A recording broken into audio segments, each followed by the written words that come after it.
असद रात के अंधेरे में लॉन में टहल रहा था, सिगरेट के कश लगाते हुए ख्यालों में गुम। मुझे माहा के साथ ऐसा नहीं करना चाहिए था। कितनी अच्छी है वो, मैंने उसके साथ कितना बुरा किया।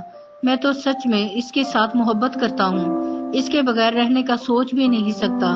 मुझे सब कुछ ठीक करना होगा। माहा को पता चलने से पहले मैं इसे पूरे दिल से अपनाऊंगा। मुझे इसके साथ धोखा नहीं करना चाहिए।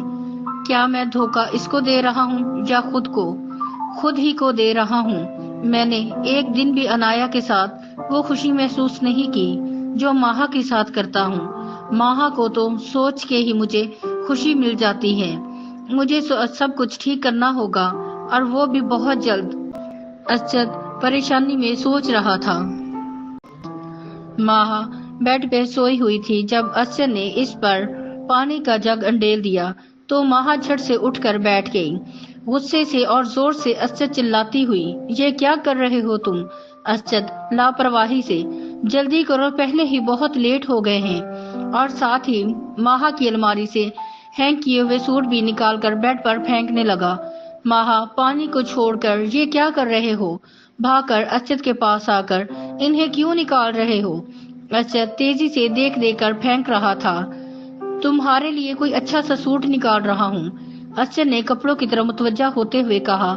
माहा ने परेशान होते हुए, वो कुछ बताओ तो सही। बताता हूँ, रुको, तुम तैयार होने में टाइम बहुत लगाती हो, इसलिए मुझे करना पड़ा है ये सब।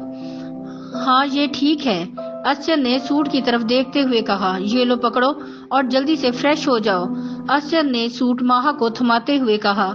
माहा सूट पकड़कर हैरानगी से, हम कहाँ जा रहे हैं? बताता हूँ, जल्दी करो, असद ने माहा को हाथ पकड़कर वॉशरूम भेजते हुए कहा। माहा, और कितना टाइम लगाओगी? जल्दी करो, असद की आवाज से माहा जल्दी से वॉशरूम से बाहर निकल आई। असद ने माहा की तरफ देखकर मुस्कुराते हुए हाथ से माहा के बालों को सहलाते हुए कहा, व्हाइट फ्रॉक बहुत जच रही है तुम पर। असद ने फिर कहा, अच्छा बस करो, अब ये बताओ कि जाना कहाँ है? माहा ने असद का हाथ हटाते हुए कहा। असद कुछ सोचने लगा और फिर कहा, तुम्हारी आंखें भी क्या मुसीबत हैं, मैं कोई बात करने आया था।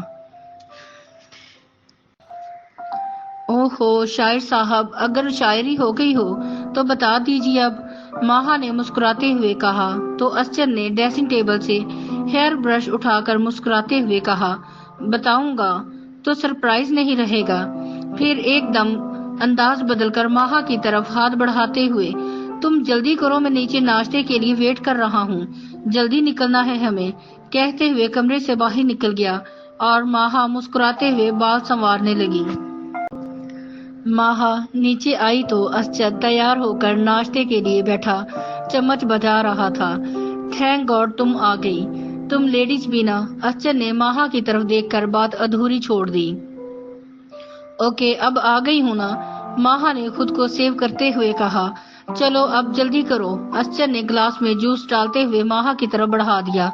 माहा ने जल्दी से कप में चाय डालकर ब्रेड पीस पर जैम लगाते हुए और साथ ही जूस पीने लगी।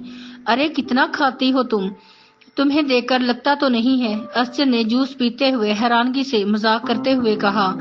अगर कुछ रह गया है खाने वाला तो कोई बात नहीं, मैं रास्ते में खिला दूंगा। अब चलो, असद ने फिर शरारती अंदाज में कहा। माहा ने चीख कर कहा, ओके बाबा, जो मर्जी करो, बस जरा जल्दी कर लो। बैग किधर है तुम्हारा? असद ने माहा के चेहरे की तरफ देखते हुए पूछा।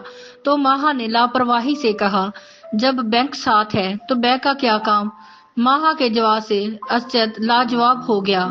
उफ तुम भी माहा, असद ने डांटते हुए कहा। तो माहा ने कहा, असद हाल में पड़ा है, मैं इतनी बच्ची नहीं हूँ, तुम लेडीज को तो ध्यान ही नहीं रहता, असद ने नाराजगी वाले मूड में कहा। अच्छा अच्छा बस करो, अब ज्यादा बेचारे बनने की कोशिश ना करो, माहा ने संजीदगी से कहा।